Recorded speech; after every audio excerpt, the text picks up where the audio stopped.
তই যদি মোৰ R15 কিনি দিয়া তেনেহ'লে মই তোৰ তাতে যাম, এনেই নাযাওঁ। মই পালচাৰ কিনি দিছোঁ, নতুন পালচাৰ 7 মাহ হ'ল, সেইটো মোৰ লগত কাজিয়া কৰি কিনি ভাঙি চাঙি চব থৈ আহিছে। আমাৰ ন্যায় বিচাৰ লাগে। আমি বৰগুলা থানাত আহিছোঁ, আমি এজাহাৰ দাখিল কৰিছোঁ যাতে এনেকুৱা ভৱিষ্যতত কোনোবা ল'ৰা এটা নকৰে আমাৰ ট্ৰান্সজেণ্ডাৰৰ লগত, পুতুল খেলা নেখেলে। আমাৰ ন্যায় বিচাৰ লাগে।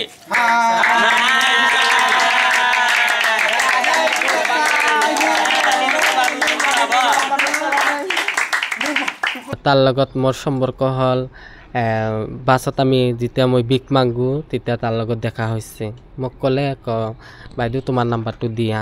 মই নাম্বাৰটো দিলোঁ, দি কিনি মই 2 মাহ 3 মাহ তাৰ লগত কথা পাতিছোঁ। কথা পাতি কিনি তাৰ লগত মোৰ ভাল পোৱা হৈ গ'ল, তাইও মোক ভাল পালে, ময়ো তাক ভাল পালোঁ। তাই ভাল পোৱা হৈ গ'ল, তাই আহি কিনি 3 মাহ বা 4 মাহ থাকিল, এনেই থাকিল। তাৰপিছত থাকে, এতিয়া আমাৰ গুৰু মাছ আছে, সবাই আছে, সিহঁতে ক'লে যে এনেই থাকি আছে তেনেহ'লে বিয়া পাতে। তে ল'ৰাটো আৰু ল'ৰাটোৰ মা চব জানে। তাই বিয়া পাতিলে ল'ৰাটো মাক ফোন মাৰিছিল, তাই ক'লে যে বিয়াটো হেৰি কৰি দিয়া, আমি ৰাজি আছোঁ। তাৰ মায়ে জানে, চব কিছু জানে। তাৰ মায়েও আমাৰ তাতে গেছিল, যাই কিনি থাকি আহিছে। তাৰ ভাই আছে, ভাইটোও গেছিল, যাই কিনি থাকি আহিছে। 2 বছৰ 9 মাহ থাকি কিনি 1 মাহ হ'ল গুচি আহিছে, ঘৰত আহিছে। আহি কিনি মোৰ খোজ খবৰ একো নলয়, মোৰ ফোন চোন নামাৰে। মই যদি ফোন মাৰোঁ মোৰ নাম্বাৰটো বিজি কৰে। একদিন আমি ৰাতি 10টা বজাত মই ফোন মাৰিছিলোঁ, মাৰি কিনি কৈছোঁ বাবু মোক যে থৈ কিনি গেছা, মোক তো খবৰ চবৰ একো নলয়। খবৰ চবৰ নলয়, মোৰ তাতে মোবাইল নাই নহয়। ক'ম যে মাৰ মোবাইল আছে আৰু সৰু ভাইটিৰ মোবাইল আছে, তাৰ মোবাইলতে ফোন মাৰবি। নাই, তই যদি মোৰ R15 কিনি দিয়া তেনেহ'লে মই তোৰ তাতে যাম, এনেই নাযাওঁ। মই পালচাৰ কিনি দিছোঁ, নতুন পালচাৰ 7 মাহ হ'ল, সেইটো মোৰ লগত কাজিয়া কৰি কিনি ভাঙি চাঙি চব থৈ আহিছে। আপোনাৰ নামটো আৰু আপোনাৰ এড্ৰেছ? মোৰ নাম আসমা, আমাৰ ঘৰ ছয়গাঁও নগৰপাৰা, কামৰূপ ডিষ্ট্ৰিক্ট, আমাৰ বাৰী বৰতলা।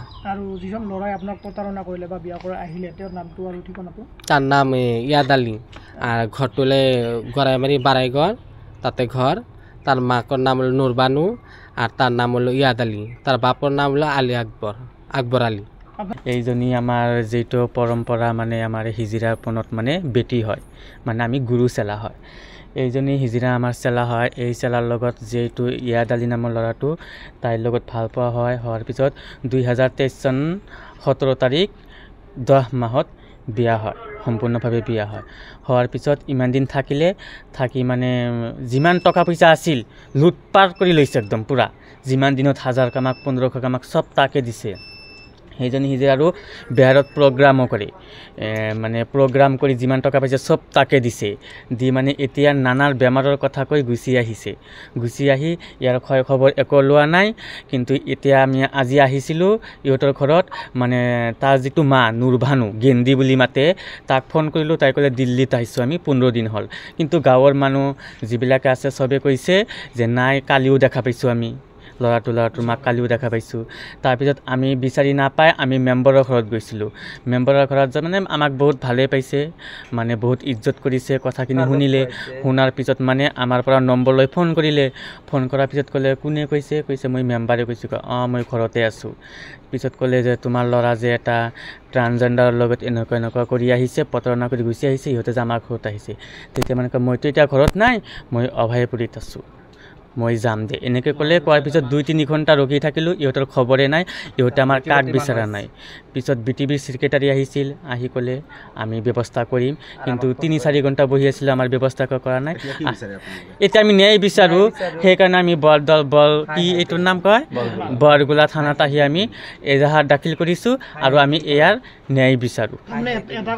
প্ৰেমৰ নামত প্ৰতাৰণা কৰিছে। প্ৰেমৰ নামত প্ৰতাৰণা কৰিছে।